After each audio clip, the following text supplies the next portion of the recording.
All right, we're live. This is the Brief Pulse, and I am really excited for tonight's talk with one of my literally all-time favorite human beings on this planet. Whenever I'm gifted the opportunity to hear his words, I really am transported into a different layer of presence that I really deeply appreciate.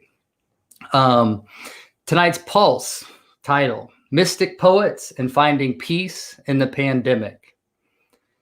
Those are two very heavy hitting topics, and I'm really excited for the one and only Gabriel Halpern to touch on those topics. So I highly recommend to take some deep breaths, close out the distractions. If you have dogs in the room or kids going crazy, take some time, shut the door. You're going to enjoy this. You want to hear every word that you can. So with that, I'm going to bring Gabriel in and we're going to start. Hi, Gabriel. Welcome. Hi. Thank you. Great to be here. Thank you so much for this opportunity to reach out to the Pulse community. We're really excited to have you. So they're not here for me, so I'm going to go back behind the scenes, but I'll be here. So take it away. All right. Thank you so much. All right. What can I say, friends? First off, always, I'm glad to be alive today and hope that you are too. And we're here as a temporary initiatory village to do some work on ourselves. We're going to start with this topic, mystic poets and finding peace in the pandemic. I'm going to give this whole talk by referring to the three poets that have been very influential for me: Jalaluddin Rumi, Hafiz, the Persian Shakespeare, and Kabir, the Indian poet who was revered both by the Muslims and the Hindus for his saintliness. And he was a weaver, but I guess he wove more than just material in his creations. So there'll be the guidelines for what I want to say, trying to make my point. But let me put this in the context of why I chose mystical poets and how is it possible to find peace in a historical moment where there's a lot of change and uncertainty. And certainly if we wanted to look at various places on the earth right now, we would see the most wretched misery that human beings can experience. And so how do we find a way to not freak out, but do something that's effective, not only for oneself, one's own society, one's own country, but the global mindset that we're in. So first, let me lead you in a slightly different direction, and that is the direction of understanding the difference between yogic values and humanistic values, or you could say dharmic values and humanistic values, because they have a slightly different end result.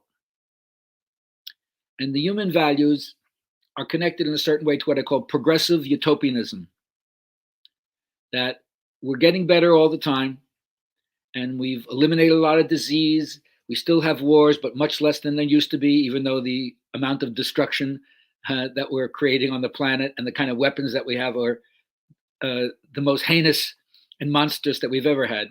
But in other ways, we've made some improvement with slavery and sex trafficking, and not so much with drugs, but the general trend has been moving towards more distribution of the basic goods and needs to more people than ever before, with the idea if we keep on going, we'll get better and better, and one day we'll reach the omega point. But of course, however nice that vision may be of material prosperity for everybody, it's in the future. So there's a postponement connection to it because it has to happen through time. And as you know, for those of you who are going to take any path of social, political, cultural change, right, civic responsibility, those things don't happen overnight. They take decades, sometimes even longer. And yet there's a whole movement in life that's so filled with speed. Everything is compressed, and every Me Too voice wants to have its case adjudicated right now. Well, in time, that can't happen. Now, based on that idea, remember, if each one of us could look at our own lives and see that when we're feeling rushed, when time is pressing upon us, we act in a very, very different way than if we had all the time in the world. or we were chill about what we were going about, or the influence of time and the pressure connected to time was not as much a factor on conditioning our responses. Like a case in point, when I was raising my girls, I realized that I wasn't leaving enough time in the morning to get myself up, get them ready for school, make their lunch, get them out on time and stuff like that. And I realized it was so unfair to them because I was rushing. So the only thing I could do was get up earlier, have more time. And then I had a very different attitude going about my business without trying to enforce on my kids a time frame that just doesn't work for little kids to try to get them to school. Right. So the idea is once you realize that my whole approach to how I look at everything and the choices I make would be very different if I wasn't so concerned with time running out or feeling the pressure of having to get things done on a certain time, being time bound, rules, regulations, and so forth. And I'm not saying that's right or wrong. I'm simply saying that we all have to adjust to that in our socialization process in terms of if your kids are in school, you're going to work, or making plans with other people, you commit to certain time frames. Now, yoga is pointing you towards a different realization, which to some extent, obviously, there are practices that you're doing. And when you first start those practices, you can't claim to be further along than you really are. You have to take them at the pace you take them, and you change over time. However, what the practices point towards, which is possible at any given moment to have the realization of this, is something that takes your mind's perspective outside of time. It's a transcendent insight where all of a sudden the way you think about things in time and space and the changes that happen through that and history, whether it's your own history, whether it's the history of humanity, if you saw that from a point of view that was outside of time, a number of things would happen. First of all, you realize the reason why things change is because time is unstable. Things go through a process of shifting and they don't stay the same, and you can't hold on to anything. And yet, what we're all seeking is something that is stable, not unstable, something that doesn't change, not something that's changing, something that's permanent, not something that's impermanent. But if we could have the realization of what that is, or at least could we psychologically get into the mind state where we're viewing things without time being a factor. And you could say in some way, well, that's not possible. Human beings are born with self-reflexive awareness, and we know we're going to die. We're going to get to that right away. And that informs every choice. How do I want to live, knowing I'm going to die? Although a lot of people, of course, don't want to face that realization and follow it through to any other conclusion you might make to really inform your life and be creative. Because the reflection on your own death brings forth monumental efforts for creativity to see what you've done with the time that's given you. But yoga is saying if you had this transcendent insight, if you viewed life from a perspective that was outside of time, if that's even possible, you have to challenge that to find out it is or not, then your whole way of going about living would change because of the enlightenment that you would get. You could call it any word you want to that they use from the East, moksha, nirvana. Okay, doesn't matter. They're all pointing towards something which takes you into the silent mind, beyond concept, beyond the ability to image this, to get it down in a fixed form. It's formless. That's why they sometimes call it the void, empty of any designation or label we could give it. So what I'm saying is the poets that I'm about to quote now all have this one thing in common. They're trying to point us to this hint of mint. And they're using symbols which, if they work, are transparent to transcendence. We see through the words. We penetrate behind the meaning of the words, not just the denotative meaning. We transcend through the words to this state that links us up. Yoga means union, to yoke the powers of the body and mind, or as they would say, to unite the individual soul with the universal soul. And then when you see, when you experience as your conscious reality the unity of all existence, your whole perception of social interaction changes. But it begins with yourself. You start with yourself. So that's what I'm aiming for, is to see that there's a peace that's possible. And again, it's actually taking you out of your historical moment. Even though right now I'm using the pandemic as an example of what we're actually facing right now in our incarnation. Each one of us has to deal with it and deal with our relationship with other people, some who are on board with the process of vaccination and social distancing, some who are not. And this is not only in our country, this is global. But at the same time, you could say it's just another example of the catastrophe of life, of the nightmare of history, of what human beings have always had to face in terms of sickness, old age, death, wishing things weren't the way they actually are. That hasn't changed regardless of what century you might have been born in, even in Neolithic times, trying to survive and figure out the mystery of life, probably no different than it has been for many thousands, if not tens of thousands of years. All right, so with that as my background, let's get to this.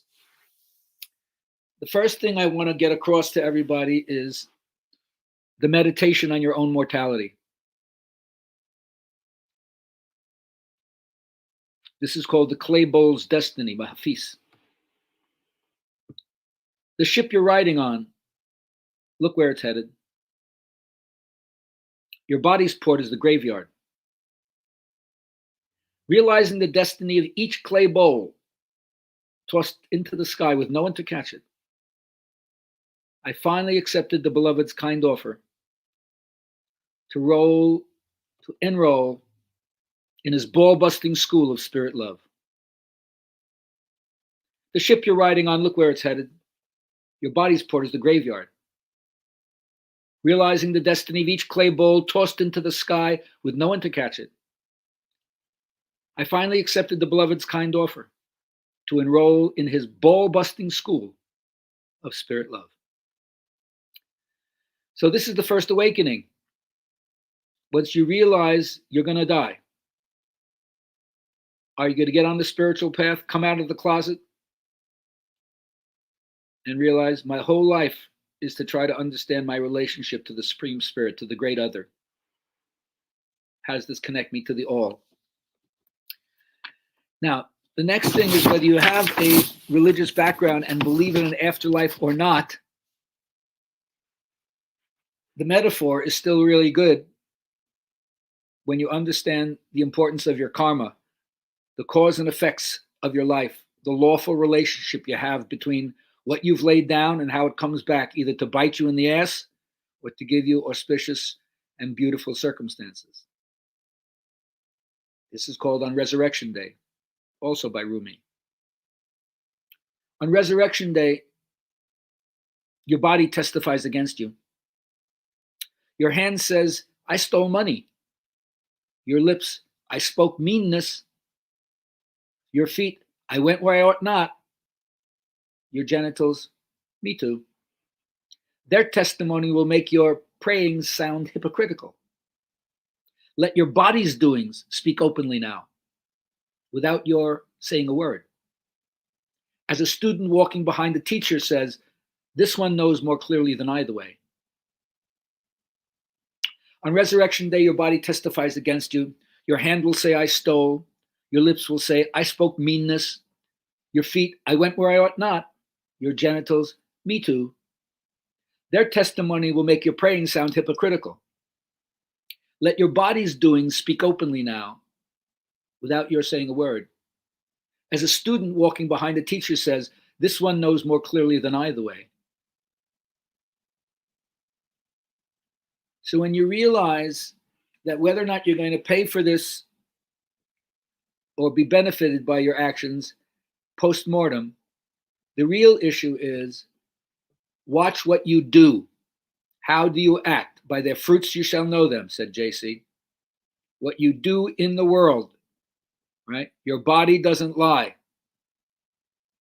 And that's why eventually I tell people to get into yoga, because you have to hit the mat. That's where the rubber meets the road, and you learn through your body how to have this insight into what I would call a mystical experience, which will give you peace, even in the midst of facing the challenges and difficulties of your own incarnation.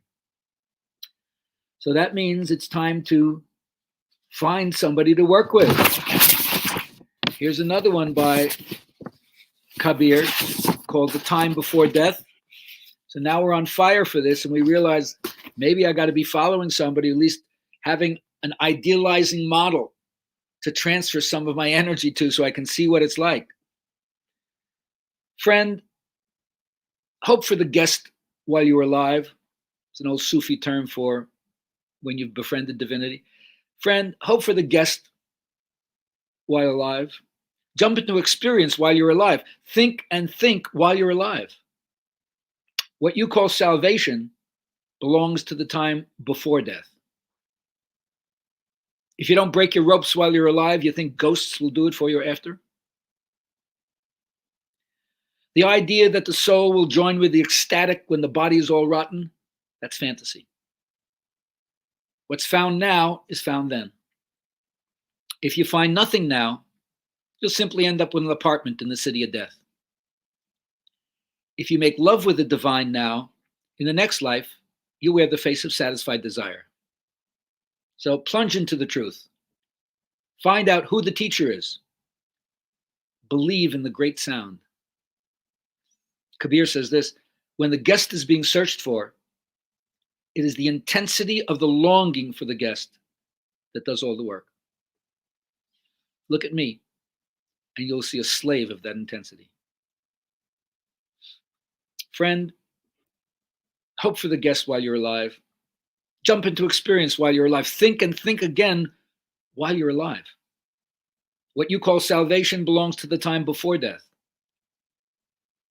If you don't break your ropes while you're alive, you think ghosts will do it for you after? The idea that the soul will join with the ecstatic when the body is rotten, that's all fantasy. What is found now is found then. If you find nothing now, you simply end up with an apartment in the city of death. If you make love with the divine now, in the next life, you'll wear the face of satisfied desire. So plunge into the truth. Find out who the teacher is. Believe in the great sound. Kabir tells you this. When the guest is being searched for, it is the intensity of the longing for the guest that does all the work. Look at me, and you will see a slave of that intensity. So now we realize, all right, we got to get on fire for this. No fire in the belly, this doesn't happen. As my teacher says, this is not a casual subject. This is to be done with religiosity. You got to apply yourself to this. Even if there seems to be very few feasible examples of how human beings embody this in the world, it doesn't matter. It's your vision. It's your romance with your imagination that has to carry you forward.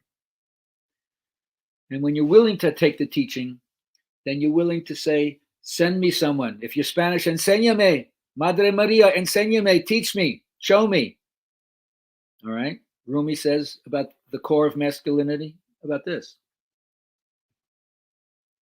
The core of masculinity does not derive from being male, nor friendliness from those who console. Your old grandmother says, maybe you shouldn't go to school. You look a little pale. Run when you hear that. A father's stern slaps are better. Your bodily soul wants comforting. The severe father wants spiritual clarity. He scolds, but eventually leads you into the open. Pray for a tough instructor to hear and act and stay within you. We have been busy accumulating solace. Make us afraid of how we were. Make us afraid of how we were.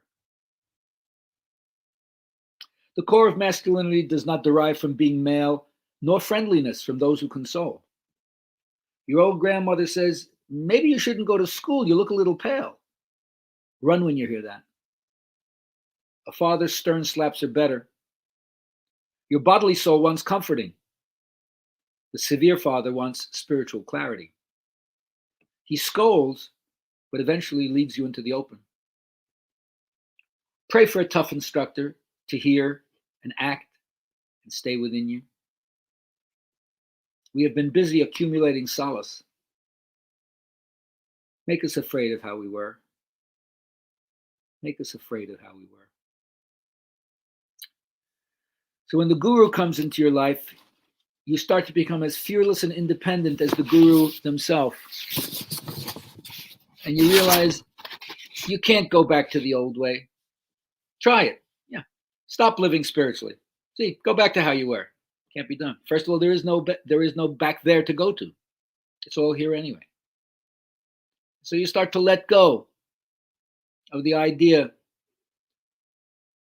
that I'm missing something out, fear of missing out by going in spirituality. I have to let go. No, you only have to let go of everything that keeps you away from spirit. And since spirit has no form, you can work with every form once you learn how to liberate yourself and balance or reconcile the opposite pulls that all human beings have to deal with. Now, once you're letting the guru speak to you, you realize the guru is just consciousness. It's that form which you're willing to surrender yourself to.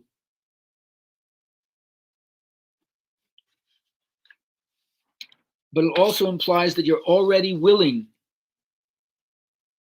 to be on the search. Now you have a model and you have practices to do, but you realize it's not about wandering. The pilgrimage is always to the center of your own heart, even though it seems like it's an external journey. Kabir says this about the poem, I laugh when I hear the fish is thirsty. I laugh when I hear the fish is thirsty. You don't grasp the fact that what is most alive of all is inside your own house. And so you walk from one holy city to the next with a confused look. Kabir will tell you the truth. Go wherever you like, Calcutta or Tibet. If you can't find where your soul is hidden, for you, the world will never be real. I laugh when I hear a fish is thirsty. You don't grasp the fact that what is most alive of all is inside your own house. And so you walk from one holy city to the next with a confused look. Kabir will tell you the truth. Go wherever you like, to Calcutta or Tibet. If you can't find where your soul is hidden, for you, the world will never be real. So this is the period when you're recognizing you're a lost soul. You don't know why you're here, why you belong. You haven't yet found your own path. You're following what other people told you. And that's the first thing you have to learn to find peace. Stop looking outside yourself. How many years will you listen to that cliche? The answers lie within, but still be distracted by what's outside yourself, still looking for the pleasure and not the good. Shreyas versus Preyas from the old Katha Upanishad. If death is your advisor, that's the first thing death says. While you're alive, don't go towards pleasure, go to the good. That's what you're supposed to prefer. And when you start preferring the good, you start giving up old role models, old ways of acting, old ways of being, all which have been conditioned by the material point of view in time and the pressure that it puts on you, where everybody's telling you from the day you're born, you're nobody yet, you got to make something of yourself. They tell you how to be, who to be with, when to be there, by what age should you get there, loaded with all these expectations, always searching outside yourself, no time to find the peace that may be within your own self. So Hafiz says, if you don't stop that, I used to live in a cramped house with confusion and pain, but then I met a friend and started getting drunk and singing all night. Confusion and pain started acting nasty, making threats with talk like this. If you don't stop that, all that fun, we're leaving. I used to live in a cramped house with confusion and pain, but then I met the friend and started getting drunk and singing all night. Confusion and pain started acting nasty, making threats with talk like this. If you don't stop that, all that fun, we're leaving. Oh, so now we're not so serious. Now we've entered a phase where even as we're searching and even as we're working with our practices, something else is taking hold. It's called the lila, the dance. Now we're kind of grooving with existence. That's right. And as we start to groove with existence, we want to learn to play beautiful love games. Young lovers wisely say, let's try it from this angle. Maybe something marvelous would happen. Maybe 3 suns and 2 moons will roll out from a hiding place in the body our passion has yet to ignite. Old lovers say, "Ooh, we can do it one more time. How about from this longitude and that latitude, swinging from a rope tied to the ceiling?" Maybe a part of God is still hiding in a corner of your heart our devotion has yet to reveal. Bottom line, don't stop playing these beautiful love games. Young lovers wisely say, "Let's try it from this angle. Maybe something marvelous will happen. Maybe 3 suns and 2 moons will roll out from a hiding place in the body our passion has yet to ignite." Old lovers say, "We can do it one more time. How about from this longitude and that latitude, swinging from a rope tied to the ceiling?" Maybe a part of God is still hiding in a corner of your heart our devotion has yet to reveal. Bottom line, do not stop playing these beautiful love games. So now we have entered the stage where it's you in your search for the divine beloved. Anya Manas, seizure by the divine madness. All I want to do is make love to God. I want to have no ulterior motive. I want love to burn out everything unlike itself and find different ways of playing games that make love to God, using the metaphor of sexuality. They're not literally just saying expand your Kama Sutra text. Come on, that's too literal, right? Remember? Maybe there's a part of God still hiding in your heart that your love games can bring out. Can you ever say, "I can't love anymore. I've learned to love as much as possible"? And when you start learning to love, you become less involved in naysaying, in whining, in whinging, in complaining. And everybody has the right. Everybody gets some really negative experiences. And by all means, I say, don't be in denial about it, but have a sacred circle, consciousness group, a 12-step program where you can speak to your stuff, where you can dump your stuff in an appropriate holding container. And then you don't have to constantly rehash it in social situations or put it on people who don't deserve to hear that. In sacred space with people willing to hold space for you while you empty out, that's the time to do it.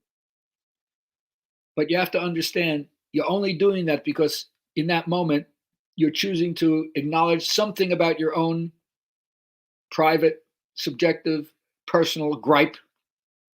And you have the right, but in that moment, of course, you're probably not experiencing the loss of self-consciousness, which would bring you union with the divine. Hence, this poem by Rumi called Gnats in the Wind, like little flies, gnats in the wind. Some gnats came from the grass to speak with Solomon. "O Solomon, you are the champion of the oppressed. You give justice to the little guys, and they don't get any littler than us. We're tiny metaphors for frailty. Can you defend us? Who has mistreated you? Our complaint is against the wind." "Well," says Solomon, "you have pretty voices, you gnats, but remember, a judge cannot listen to just one side. I must hear both litigants." "Of course," agreed the gnats. "Summon the east wind," calls out Solomon, and the wind arrives almost immediately. What happened to the gnat plaintiffs? Gone. Such is the way of every seeker who comes to complain before the high court. When the presence of God arrives, where are the seekers? First there's dying, then union, like gnats in the wind. Some gnats came from the grass to speak with Solomon. "Oh, Solomon, you're the champion of the oppressed. You are the one who brings justice to the little guys, and they don't get any littler than us. We're tiny metaphors for frailty. Can you defend us? Who has mistreated you? Our complaint is against the wind." "Well," says Solomon, "you have pretty gnat voices, but remember, a judge cannot listen to just one side. I must hear both litigants." "Of course," agreed the gnats. "Summon the east wind," calls out Solomon, and the wind arrives almost immediately. What happened to the gnat plaintiffs? Gone. Such is the way of every seeker who comes to complain before the high court. When the presence of God arrives, where are the seekers? First there's dying, then union, like gnats inside the wind. So I'm not saying that you don't have the right to complain, badmouth, get into your pity pot as much as possible, but part of the seeking is to stop the mind, stop the yammering, stop the flapping of the jaws, stop the concepts, stop the talking, stop the thinking, stop the figuring it out. Empty. And allow something to fill you that isn't your own thoughts and subjective analysis. So when you get to this place where you're willing to let go of even the pain of your own story, then you can get to this next place of what they call empty mind, shunyavashta. I have learned so much from God that I can no longer call myself a Christian, a Hindu, a Muslim, a Buddhist, a Jew. The truth has shared so much of itself with me that I can no longer call myself a man, a woman, an angel, or even a pure soul. Love has befriended Hafiz so completely. It has turned to ash and freed me of every concept and image my mind has ever known. I have learned so much from God that I can no longer call myself a Hindu, a Christian, a Muslim, a Buddhist, a Jew. I can no longer call myself a man or a woman or an angel or even a pure soul. Love has befriended Hafiz so completely, it has turned to ash and freed me of every concept and image my mind has ever known. So here is the part of you that would have peace if you could empty yourself out of all content of thought and experience consciousness, the perception of consciousness, perceiving itself, not the content, but just a pure light that enables you to see anything. It takes you beyond all the ruminations and all the figuring out and all the problem solving and all the dialectic. And in that place, with no opposition and no thought whatsoever, there comes the peace that passes understanding. Now, even as you do this, the truth is we all have self-judgment. It takes a while. Very few people can just like snap their fingers and get to this. Otherwise, everybody would do that. This is the part of this that is in time can have a transcendental insight, but it may work out over decades or a whole lifetime. And maybe there can be refinement of your original insight as time goes on, even though the insight points to something that is outside of time, but it works itself out through time. Or as I like to say, do your spiritual practices in the morning before you get out into the world or at some time during the day, and you pull the plug on being involved in the world. You don't have to be in the social net every moment. You don't have to be having relationships and dialogues with people and monetizing everything or even having fun. You take time to find an alter ego, another part of you that's disconnected from that which is moving in time and space. Maybe you get some clarity while you're doing that, slow down a little bit, regenerate. Very good for the humanistic values, but it's primarily to help you transcend into another state where a perception of that which is outside of time is now going to come back when your eyes are open again and you're fully involved in your incarnation, dealing with all the stuff in time and space, but now informed by values that are somewhat invisible or intangible, and yet nonetheless more real than what we think is real. But while we're doing that, the old habits catch us. We tend to still criticize ourselves, judge ourselves as being wrong or too slow, or, still having faults that we identify as being bad. If only this wasn't happening, if this was too big, if this only was bigger, if this only was smaller, if we had more money, if we didn't have so much money, if I wasn't alone so much, if I had community all the time, doesn't matter, whatever it is. You put it aside, but give yourself some credit. Nobody knows what you've been through better than you, not even your brother or sister. If anybody needs compassion and healing, I would say it's me. But I'd like to think that everybody could say that, boy, if anybody really needs compassion and healing, it's me. You say that to yourself. Recognize what you've been through, what you've survived to get here. So Hafiz says this to my sweet crushed angel, my sweet crushed angel. You've not danced so badly, my dear, trying to hold the hands of the beautiful one. Actually, you've waltzed with a great style, my sweet crushed angel. You did so well to get near to God's heart at all. Our partner is notoriously difficult to follow. And even the best musicians are not always easy to hear. So what if the music is stopped for a while? So what if the price of admission to the divine is out of your reach tonight? So what, my dear, if you don't have the ante to raise for the real gamble of love? The mind and the body are famous for holding the heart ransom. But Hafiz knows the beloved's eternal habits. So be patient, for she will not be able to resist your longing for long. You have not danced so badly, my dear, not as badly as you think, trying to kiss the beautiful one today. You've actually waltzed with a tremendous style, my sweet, sweet, crushed angel.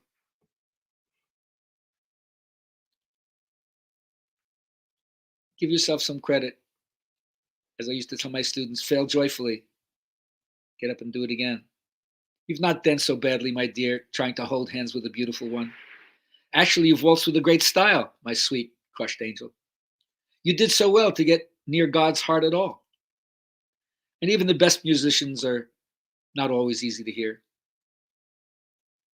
Our partner is notoriously difficult to follow. So what if the music stopped for a while? So what if the price of admission to the divine was out of your reach tonight? So what, my dear, if you don't have the ante to raise for the gamble of love? The mind and body are famous for holding the heart ransom. But Hafiz knows the beloved's eternal habits. So have patience, for she will not be able to resist your longing for long.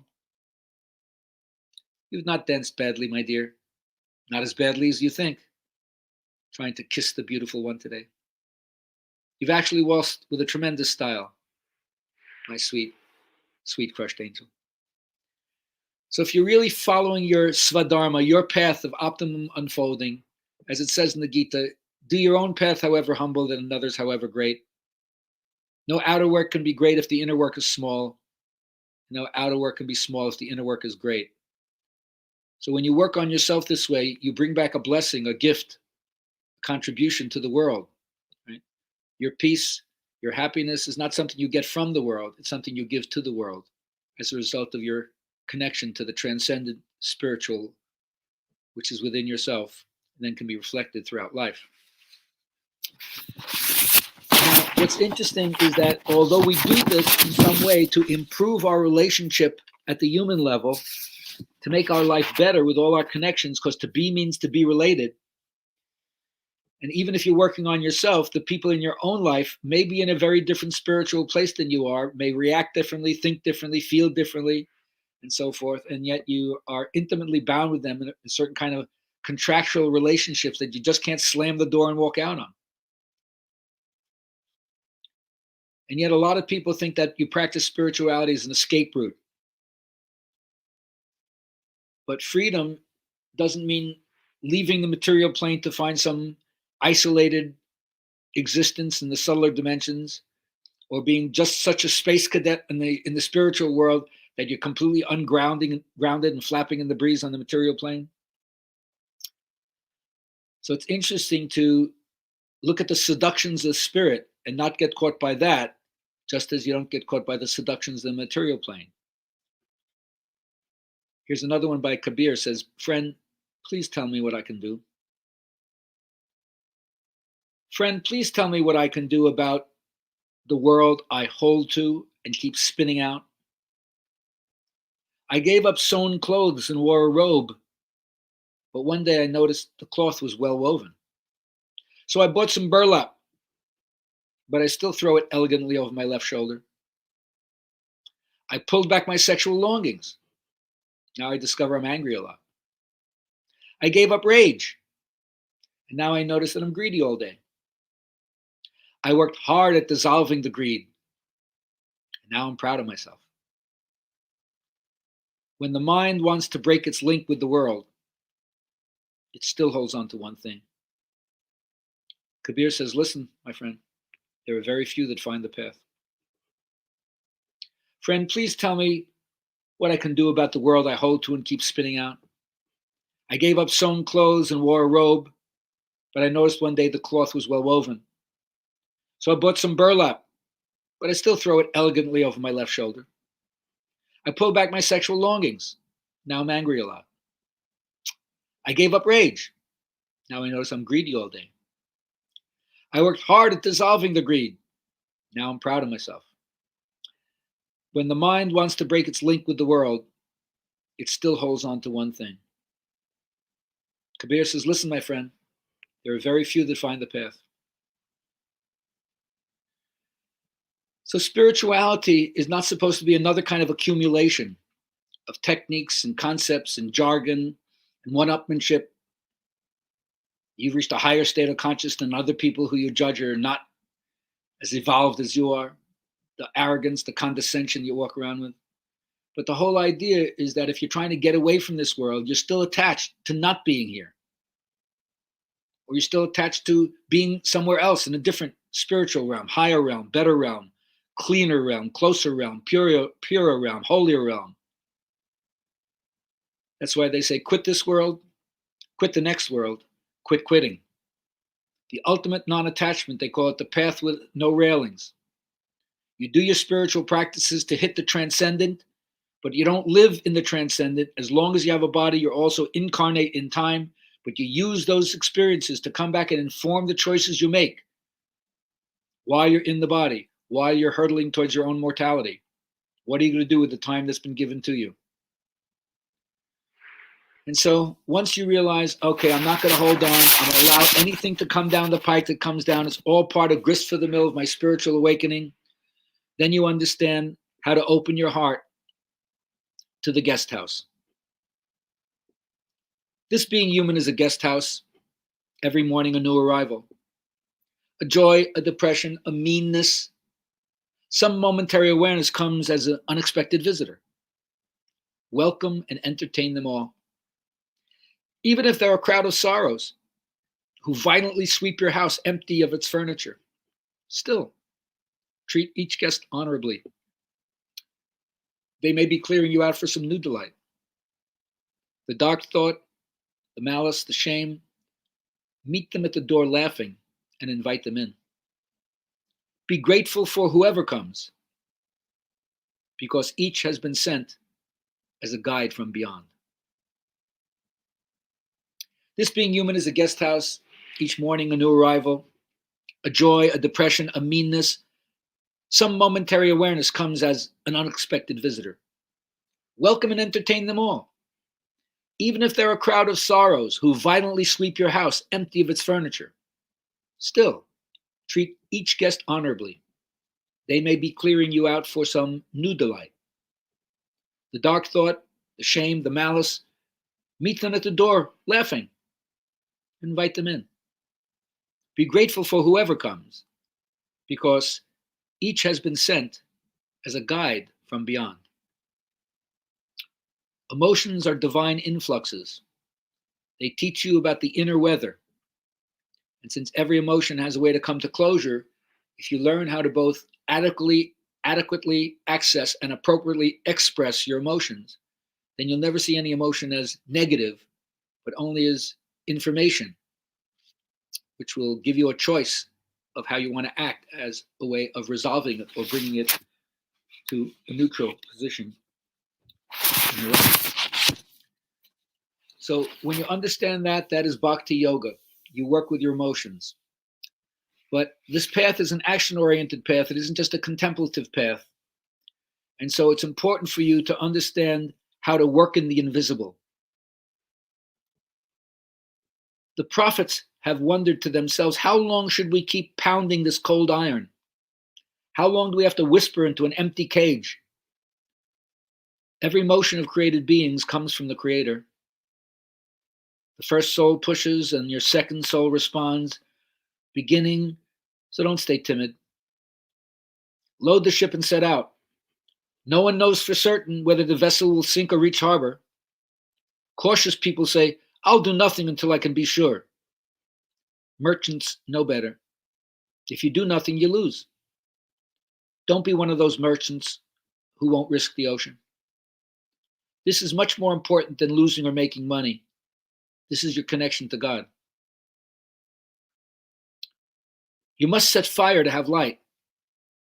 Trust means you're ready to risk what you currently have. Think of your fear and hope about your livelihood. They make you go to work diligently every day. Now consider what prophets have done. Abraham wore fire for an anklet. Moses spoke to the sea. David molded iron. Solomon rode the wind.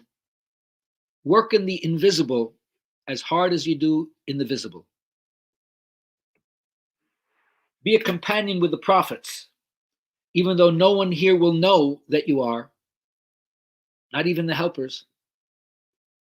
You can't imagine what profit will come. When one of those generous ones invites you into the fire, go quickly. Don't say, but will it burn me? Will it hurt? The prophets have wondered to themselves, how long should we keep pounding this cold iron? How long do we have to whisper into an empty cage? Every motion of created beings comes from the Creator. The first soul pushes and your second soul responds, so don't stay timid. Load the ship and set out. No one knows for certain whether the vessel will sink or reach the harbor. Cautious people say, I'll do nothing till I can be sure. Merchants know better. If you do nothing, you lose. Don't be one of those merchants who won't risk the ocean. This is much more important than losing or making money. This is your connection to God. You must have set fire to have light. Trust means you're willing to risk what you currently have. Think of your fear and hope about your livelihood. They make you go to work diligently every day. Now consider what the prophets have done. Abraham wore fire for an anklet. Moses spoke to the sea. David molded iron. Solomon rode the wind. Work in the invisible as hard as you do in the visible. Be a companion to the prophets, even though no one here will know you are, not even the helpers. You can't imagine what profit will come. When one of those generous ones invites you into the fire, go quickly. Don't say, but will it burn me? Will it hurt? So once you're willing to step into that kind of self-immolation, the state of ego loss, egolessness, as they say, which I translate as minimizing your narcissistic grandiosity, and it takes ego strength to create ego death. So a weak ego ain't going to do that. But once you understand now how to work in your life, the karma yoga aspect, then you begin to take more and more responsibility for choosing in your life. And you choose, hopefully, to be a magnanimous person, a generous person, a contributing person. And that's why this poem called Solomon's Crooked Crown by Rumi may get you to understand what I'm talking about from the point of inner royalty, the place where you rule your realm. Solomon was busy judging others when it was his personal thoughts that were disturbing the community. His crown slid crooked on his head. He put it straight again, but the crown went awry again. 8 times this happened. Finally, he began to talk to his headpiece. Why do you keep tilting over my eyes? I have to. When your power loses compassion, I have to show you what such a condition looks like. Immediately, Solomon recognized the truth. He knelt, asked forgiveness, and the crown centered itself back on his head. When something goes wrong, accuse yourself first. Even the wisdom of Plato or Solomon can wobble and go blind. Listen when your crown reminds you of what makes you cold towards others as you pamper the greedy energy inside. Solomon was busy judging others when it was personal thoughts that were disturbing the community. He slid his crown slid crooked on his head. He put it straight, but the crown went awry again. 8 times this happened. Finally, he began to talk to his headpiece. Why do you keep tilting over my eyes? I have to. When your power loses compassion, I have to show you what a condition looks like. Immediately, Solomon recognized the truth. He knelt and asked forgiveness. The crown centered itself on his crown. When something goes wrong, accuse yourself first. Even the wisdom of Plato or Solomon can wobble and go blind. Listen when your crown reminds you of what makes you cold towards others as you pamper the greedy energy inside. So each one of us has been put in our position, you could say, as a terrestrial representative of a kind of celestial energy. But if your crown tilts over your head, skewing your vision, then your power loses compassion, and that's why you're there, to represent those little guys and to be just in all your dealings with people. Don't pamper the greedy energy just because you're in a position to lord it over other people. If you understand that, you will have the royal, Raja, kingly, Maharaja perspective, Maharani perspective, the king or the queen as they rule the realm. All right, now finally we get down to our last poem for the night and how I want to make my point. And this last one is a long one called Moses and the Shepherd. And I'm going to only read it through once because it's going to be like a rap, one thing going right after the other, leading you absolutely to the end. And I guess the essence of all of this is judge not lest you be judged. We have a lot of work ahead of us to do. And initially that work is done by each one of us individually and by banding together with other people because you can't get it together alone. So it implies we're going to work collaboratively, cooperatively with other people in a more organized and more effective way than we ever have before, because the possibilities for the first time in all human history to be able to give everybody on the planet, this is visionary, potable water, medicine, education, enough goods and services that they live a decent life, don't have to struggle. Everything can happen, but we don't have the political will yet. So we're still away from the Aquarian age where everyone experiences the unity of existence and we bend science as we are continually doing it for the good of humanity and not for corporate interest. And I guess the only way we do this, strangely enough, is if we're outside of time, this will make sense. If we're in time, well, we'll probably be confronting other people who we don't agree with and how they go about it. And especially if they're doing something destructive and intrusive on other people, then we feel sometimes we have to draw boundaries, right? But initially, this has to do from a spiritual point of view. How do we find peace? Stop telling other people what you think they should be doing as if you're God and you have the insight what's best for them. So this is called Moses and the Shepherd. Stay with it. It'll take me a few minutes to read it. And then you can always find it if you look under Jalaluddin Rumi, but you could also listen to this recording again. This one I don't have memorized, so I'm going to read it for you like a bedtime story, kids. Moses heard a shepherd on the road praying, God, where are you? I want to help you to fix your shoes and comb your hair. I want to wash your clothes and pick the lice off you. I want to bring you milk to kiss your little hands and feet when it's time for you to go to bed. I want to sweep your room and keep it neat.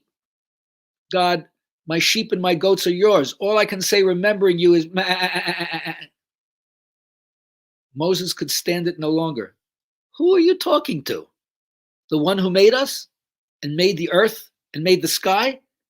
Don't talk about socks and shoes with God. And what's this with your little hands and feet? Such blasphemous familiarity. Sounds like you're chatting with your uncles. Only something that grows needs milk. Only someone with feet needs shoes, not God. Even if you meant God's human representatives, as when God said, I was sick and you did not visit me. Even then, this tone would be foolish and irreverent. Use appropriate terms. Fatima is a nice name for a woman, but if you call a man Fatima, it's an insult. Body and birth language are right for us on this side of the river, but not for the origin, not for Allah.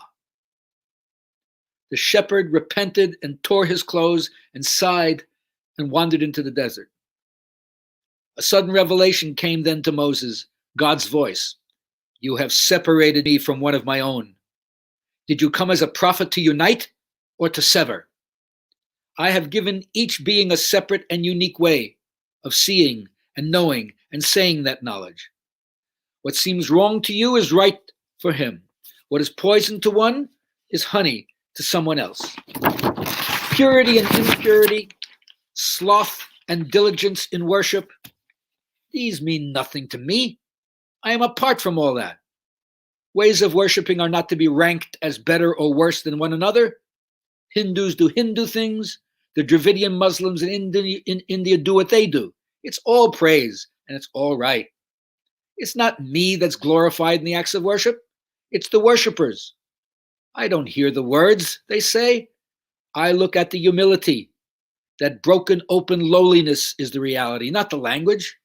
Forget phraseology. I want burning, burning. Be friends with your burning. Burn up your thinking and your forms of expression. Moses, those who pay attention to the ways of behaving are speaking of one sort. Lovers who burn are another. Don't impose a property tax on a burned out village. Don't scold a lover. The wrong way he talks is better than 100 right ways of others.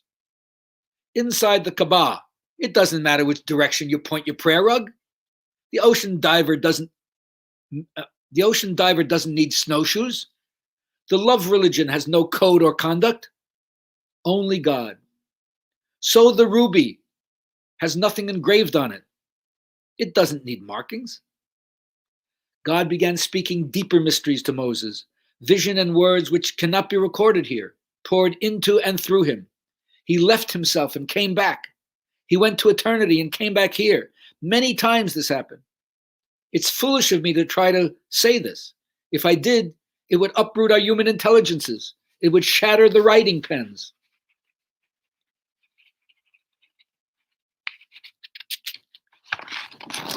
Moses ran after the shepherd.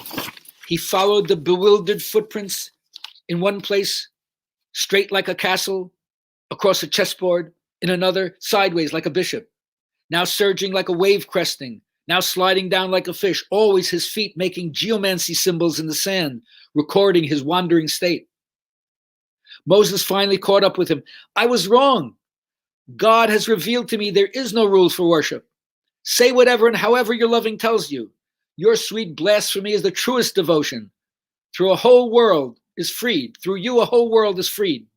Loosen your tongue and don't worry about what comes out. It's all light of the Spirit. The shepherd replied, Moses, Moses, I've gone beyond even that. You applied your whip, and my horse shied and jumped out of itself. The divine nature and my human nature came together. Bless your scolding hand and arm. I can't say what happened. What I'm saying now is not my real condition. It can't be said. The shepherd grew quiet. When you look in the mirror, you see yourself, not the state of the mirror. The flute player puts breath into a flute. And who makes the music? Not the flute player. Whenever you speak praise or thanksgiving to God, it's always like this, dear shepherd's simplicity. When you eventually see through the veils of how things really are, you will keep saying again and again, this is certainly not like what we thought it was. This is certainly not like what we thought it was. And so with that, friends, I hope you will relook at your historical moment and bring it in connection with your transcendent insight so that you too will have that enlightenment experience and see through the veils of what they call Maya, the illusion of appearance, and find the story that's within the story, behind the story, but see through the material story. And then you realize, boy, this is not like we thought it was. And hopefully that will give you your conscious experience of yourself as an embodiment of living spirit. And then social action will flow, but it'll be informed by the peace that you're experiencing, that I hope a glimpse into some of these mystic poets gave you tonight. So that's my time. It's just about 8 o'clock. I was able to blah, blah, blah for about an hour. And before I go off screen, I'd love, here we go. So here we go. Oh, Brother Mark, great to hear. What advice would you offer a student who is spellbound or so overwhelmed by their own ignorance and blind spots that progress seems endless?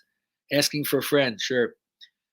Well, as soon as you can you keep that question up on the monitor for me? Thank you so much. All right, so being spellbound, well, that's interesting. I'm going to take these words here. Spellbound kind of implies that you realize you're under a curse, a certain kind of enchantment. There's a pall of enchantment that's going on.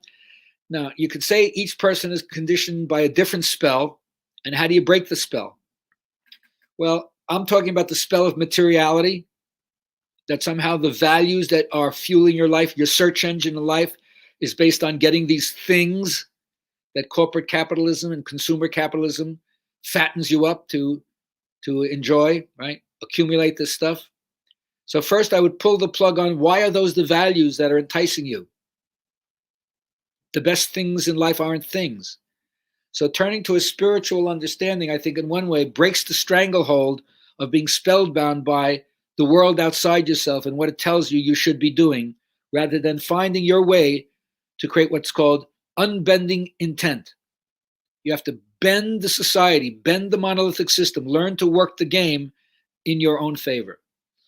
Now, if they're overwhelmed by their own ignorance and blind spots, so this implies two things. In yoga, they teach you ethics, and they teach you ethics at the beginning because their critique is most people are so involved in thinking, speaking, and acting in ways that are filled with aggression and ignorance that the other potential that they have in their human toolbox is modes of clarity, modes of truthfulness, modes of compassion, modes of peacefulness, modes of luminosity. Those are so dominated, so overwhelmed by percentage of time that you spend in aggression and ignorance that those other qualities don't have a chance to manifest, or at least shift the inertia so that the way they manifest takes up a greater percentage of time in your life. But as you start practicing, it loosens the stranglehold over both your aggression, because you've realized that doesn't work, and it loosens over ignorance. You realize how subject you are to more suffering when you act ignorantly.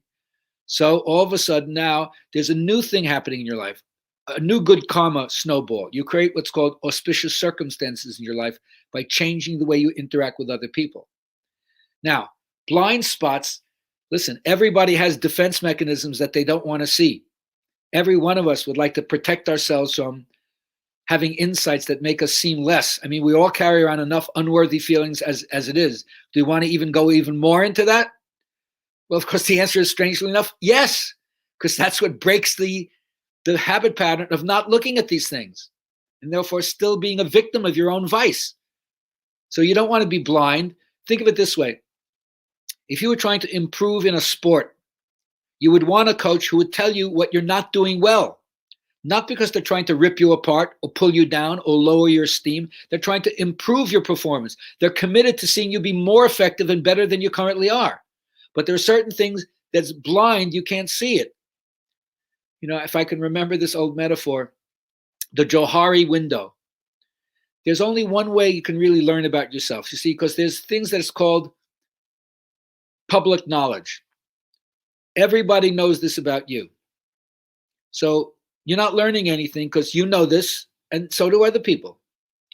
Then there's what's called private knowledge. There are things that you know that other people don't know about you. So since you know this already and other people don't know this, they can't help you. So therefore, that's not going to help you grow. And then there's the hidden knowledge. There's stuff that you don't know about yourself and other people don't know about this about you. So you can't help yourself because you don't know it, and you can't look to other people because they don't know it. So now we've gone through three ways that can help you grow. The stuff you already know that nobody else knows, the stuff that's public, both you and the public know it, and the stuff that's hidden, both you and the public don't know that either. There's only one way that you can learn what you currently don't know in terms of blind spots. It's stuff that you don't know, but other people know, and you have to be open for them telling you. So let me finish this riff, and then we'll get to Rachel's question next. So that means, and here's my example, ripped from the pages of my own life. After I used to teach classes at the yoga circle, after the second class, I would often have a private lesson. So before I would go into the private lesson, I'd take a moment, have a bite to eat, have a drink. And we always used to have this chocolate fondue that people would like dip their cookies and dip their fruit in and stuff like that. So I'd stop by the tea urn where the stuff was, and I'd take a little thing and I'd dip the chocolate and have it, and I'd go into the class and I'd meet the people, I'd shake their hands. Oh, so nice to meet you. Great to have this lesson. And we'd go through the whole lesson. And then at the end of the lesson, when I'd say goodbye, I'd turn and look in the mirror, and there was chocolate all over my face. They didn't say anything, but obviously they knew and I didn't know.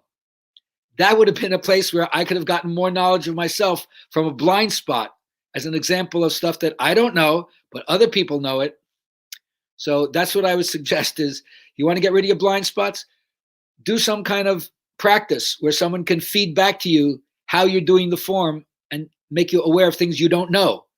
And then you're more aware of what you didn't know before, and then you won't be so blind to your own blind spots.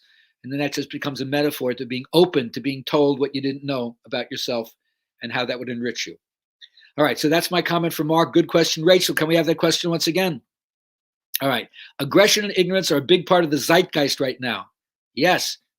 How do you decide when you walk away from someone rather than continue to offer them loving compassion and patience? Okay, keep that question up. Yes, number one, aggression and ignorance are a big part of the zeitgeist right now, but so is also the human fund of decency. The only reason why the world doesn't explode is it's held in tension by all of us who are working to make a better world. And it's not only just in yoga. We have one tribe, the yoga tribe. The vibe is our tribe. All over the world, I like to say to people, right now, we're not the only group talking about consciousness or doing yoga. And it's not just in Chicago. It's all over the state. And it's not just in Illinois. It's in every state in the country. And it's not just in this country. It's in every country in the world. And that's just the yoga point of view.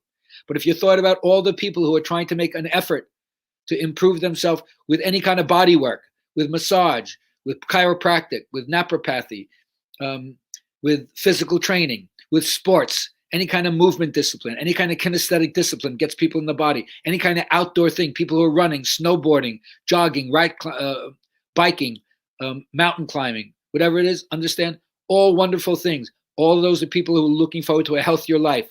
All the people who are changing their diet, all the people who are eating lower on the food chain, all the people who are trying to recycle, all the people who are trying to understand how to support local farm-to-table stuff, all that kind of stuff all over the world, and making a better choice of how we grow vegetables and fruit and produce them with less pesticides. All over the world it's going on. Even though we may look at the hard news and have the corporate mindset, always making you feel down and feeling divided about that, don't listen to the hard news only. Find other news sources. So yes, the zeitgeist right now has aggression and ignorance, but it has a lot of other stuff going on also simultaneously with that. Learn to focus your attention there, because what's wrong is also always available, and your amygdala will hijack your brain, hack your brain, and get you to look at that. And then you'll be despairing because you think nothing could be done. So how do you decide when to walk away from someone rather than continue to offer them loving compassion and patience? Well, Ram Dass's guru used to say, do what you have to do, but never throw anyone out of your heart. There are certain contractual or lawful karmic relationships we have with people, could be parents, spouses, siblings, co-workers, that you can't just slam the door, say, fuck you, I'm out of here. The astral threads still connect you. Now, it still connects you because you still have work to do. So, here's an interesting idea about why people come together, how long they stay together, and then how they either drift apart with either friendly or maybe not so friendly endings to the whole thing. But we call it a reason, a season, and a lifetime. Sometimes I've gone to a party that I didn't want to go to with my wife, let's say a corporate grip and grin party, meeting all these people, and I don't know why I wanted to go, but okay, I had to do it, my spousal obligation. So I get to the party and then, I'm really bored, stiff. I couldn't find a way to connect. That's on me. And then all of a sudden I hear a person over talking about his business as a mechanic, and he mentions he's into foreign cars. Oh my God, my Toyota needs work. I'm looking for a mechanic. So I start a conversation with this person. I end up taking his business card. And then I realized the whole purpose for me going to the party, even with my resistance, it had one reason only: to get the card from this guy to make the connection for the car. A reason. Then there's the season. I go to summer camp, make friends with someone. We're best of friends, have the greatest amount of time, and then we don't see each other after the camp is over. Or go to college 4 years, make friends with people who I meet on campus, maybe the same major, we play in a band together, whatever. We're bosom buddies 4 years, and then I move to one city, they go to somewhere else, and we don't see each other anymore. It's just a pleasant memory. But for a season, we were together and we did a thing. And then there are other people who, you met them in the 5th grade, and now you stay connected your whole life together. You meet every year, you went to each other's weddings and so forth. You know them your whole life. And then the work that brought you together is there for a lifetime, a reason, a season, or a lifetime. So you have to remember that everybody's functioning with their own individual differences, just as we are. And so you bring more understanding or more love to the relationship. And one of the toughest parts of love and compassion is leaving people alone, even when they seem to be making destructive choices for themselves or things that hurt other people. And yet there's not much you can do, but you don't change a person from anger. Maybe you can change them by being loving. Ram Dass taught me that when you're free, why is that important? Because the person bound hand and foot can't free another. No matter what work you think you have to do, until you're really enlightened, the only work you have to do is on yourself. And so your relationship with someone else, it's not about changing them, it's the work on yourself. What's your ulterior motive? That they feel that you don't accept them just as they are. And of course, if they're doing something what you perceive as negative, you don't want to accept them just as they are. But if you leave people alone, then it's like saying, I learn to work with whatever form I can. And if it's up to me, I will liberate the other person through the form I work with by not demanding that they be anywhere else than where they are, or that they should be where I am. And that gives them plenty of space. They may be drowning, but you're not holding their head underwater. If they come up, you try to flip them a life raft, or at least you're not the one whereby they go back down under. You're giving them every opportunity to step out of that role and their identifications if they want to. But you have to realize how difficult this is to do by looking at yourself. Have you stepped out of your role? Have all the individual differences that have been identified by you as who you really are? And usually the negative core concept of your ego that you take away from that, I am the way I am because this is too big, this is too small, I didn't have this, I should have had that. If only I started earlier, if only I started later, if my parents were more strict, if my parents were more hands-off, whatever it is, the individual difference you find fault with, and you blame it on that. You realize how difficult it is for you to get out of that? Well, they're having the same problem getting out of wherever they're telling themselves they're stuck, except that you have resources. So this is where you have to be patient. This is where you have to offer prayers for them when you come before the Spirit. You can't be angry at someone if you're constantly offering, interceding for them, right? Petitioning God on their behalf. Can't be too pissed at them. And then be the first one to say, I apologize. That's the bravest thing you can do. And forgive. You never forget, but you forgive in order not to be a slave to the relationship. So just be loving awareness as best as you can, and don't get down on yourself when you fall. Just do the best you can and ask for more help to refine your way, to ask for greater intelligence, to see more than you currently do.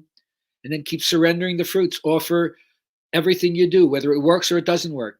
Put it in God's hands, because, you and God together, the problem is divinely outmatched.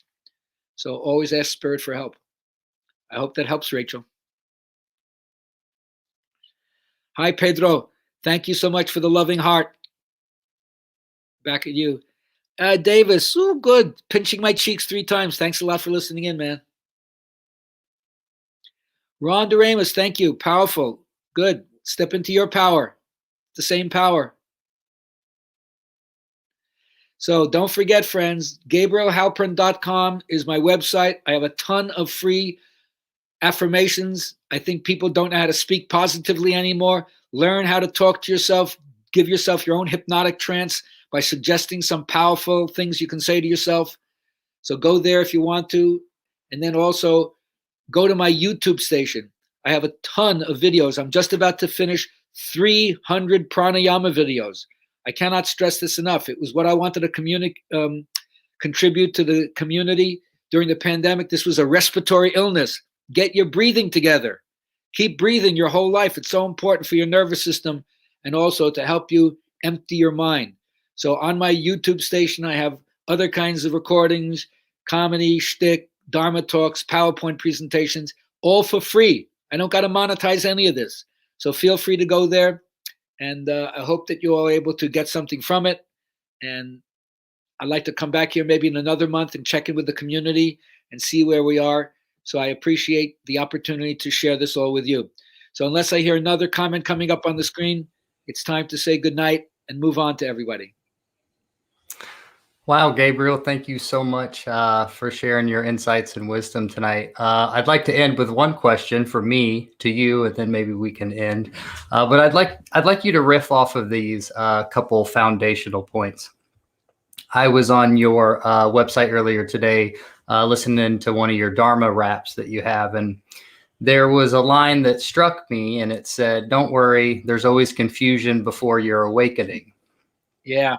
And I really like that. So we got confusion before your awakening. So take that in. And then, you also have a personal confusion as well as a personal awakening. You have a humanities confusion before a humanities awakening. And then to kind of throw that into what you talked about, you said do yoga because you can start to understand the truth through your body. And then when I think about COVID, that is a very body-based issue that we're dealing with from a humanities perspective. So those are all interconnected somehow. I'd just love if you riff for a little bit before we close it out on those things. Sure. Well, listen, confusion. Swami Biyandananda, a yogi comic used to say, confusion is a step. Confusion is a stop before enlightenment. Stay on the train. Conflict is almost always the beginning of consciousness. As soon as you start to challenge anything that requires the status quo to be different than it has been, especially if they're long entrenched beliefs and values, many of which may be false, even though they may have navigated you through life up to now. So there's confusion because you're not gelled in the new condition, and yet you sense that the old way doesn't work anymore. One of my teachers used to say, it's like being part of a trapeze act, where like one guy is swinging on the bar, and then there's one point where like they get the momentum and they have to let go of the bar and do this free flow in the middle of the air, turning around with perfect timing and hoping that the other guy is going to be there, catch them at the right moment. But there's that fear of letting go, and that's the confusion of like, what will happen if, and then comes the risk. And of course, when you take the risk, one of my old phrases is death says play it safe, life says take a risk. So part of the spiritual path is leaving behind the stuff that doesn't work anymore. And I think I mentioned this in the talk, try to go back. If you think it hasn't worked, you're doubting yourself, then try to go back. Try to live the other way, like you were before you started doing yoga. And you realize, I can't. Yeah, it's closed. It's a cul-de-sac. So going forward is the only thing you can do. And unfortunately, I wish that the path was clear and not convoluted. But if you practice, it's guaranteed there's going to be ups and downs. So when there's the downs, of course, that's where you're going to doubt. That's where the confusion will still try to come back. The little gremlin in your head to tell you, you see, you shouldn't have started this. You got shit to show for this, blah, blah, blah. And then you have to challenge that with your faith. And your faith has to be bolstered by your study. You got to understand why you're doing what you're doing in whatever field you pick. But if you pick a field where it's your bliss, if you find what you love to do, then no one has to put a gun to your head to make you do it. You commit to it naturally. It's your natural leaning. It's your natural gradient. This is your inclination. This is how you find happiness. And that isn't outside. You found that as a value inside yourself. So that helps to temper confusion over time. Now, yes, you have to work with your own humanity. That's all you have. In alchemy, before you turn the base metal into gold, right, you have to burn that base metal, right? You have to turn up the Bunsen burner. You have to find the alchemical vessel called the retort in which to do the work. You got to heat it up. That's called tapas. If your practice is lukewarm, and here I'm not only talking about yoga practice, I'm talking about whatever you put your attention to, right? It's going to grow, but it doesn't grow from an on again, off again practice. So understand this level when I talk about finding a teacher and being committed to working in a certain way with someone who's a master, that you can see what it looks like if you've been putting in 20, 30, 40, 50 years to give you an inspired vision, and someone who recognizes your passion. Your mentor is someone who recognizes, yeah, you got it.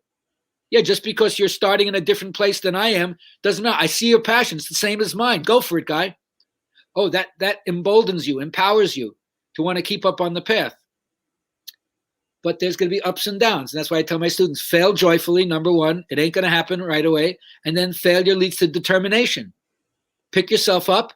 Like I said, we're from Chicago, right? So we always talk about Michael Jordan metaphors because I was there when his years were there, And he likes to say, I missed over 300 game-winning shots. I missed over 300 game-winning shots. But it didn't stop me because of how many game-winning shots I did make. Because the metaphor here is you miss 100% of the shots you don't take. So you got to put yourself out there. And yes, your humanity is designed to make mistakes, to make errors, but this is how you learn, right? One of my other little one-liners is good judgment comes from experience, and experience comes from bad judgment. So the only people who are not making mistakes are the only people who are not trying to do anything, because it's natural. That's part of the ongoing purification process, you can say. So you don't get down on your humanity. You use your humanity as part of your growing process. And also, other people can both provide positive images.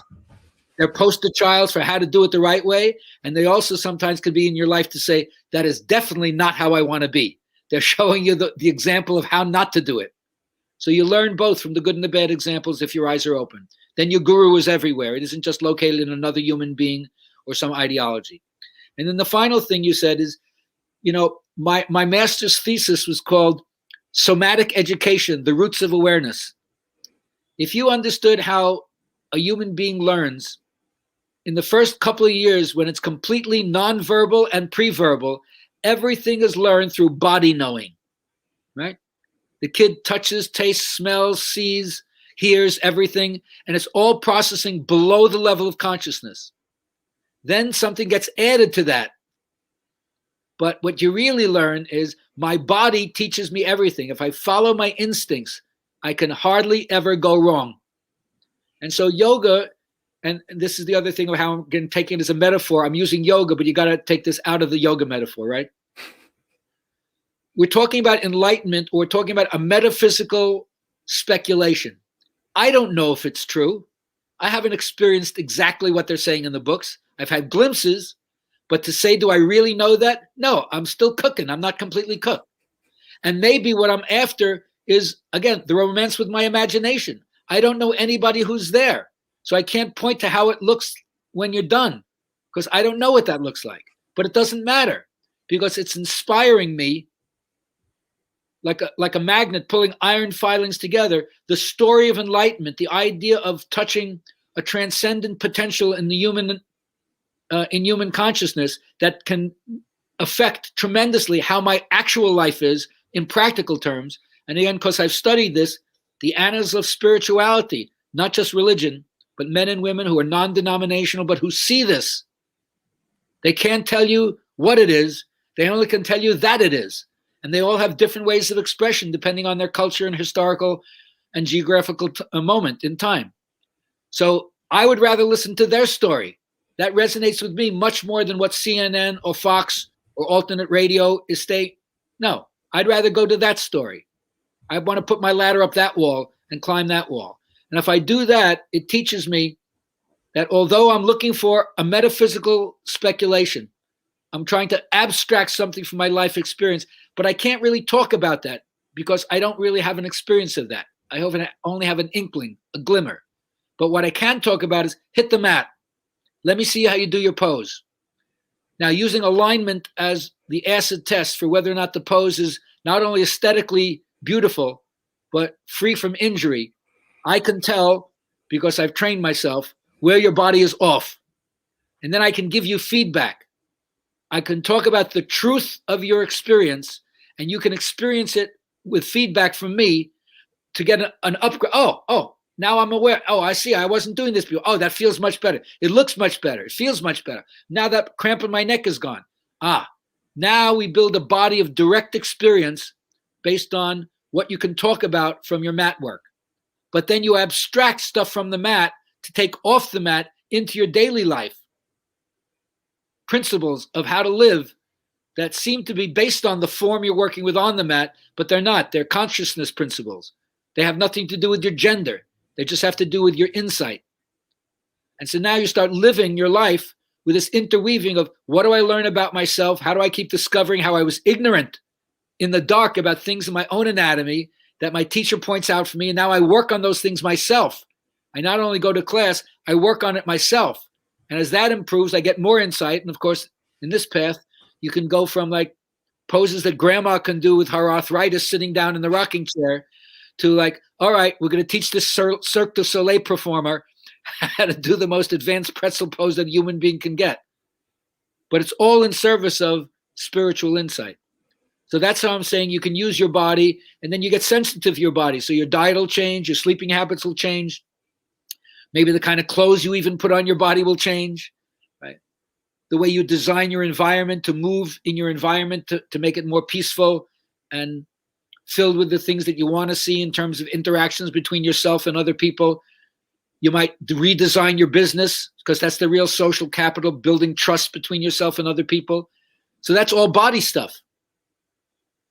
You know, my teacher would always say to the people, oh, meditate. If you can't sit still because your body is racked with pain, you can't sit and meditate. You can't chant mantra. You can't do any spiritual practices, because they require the body to carry them out.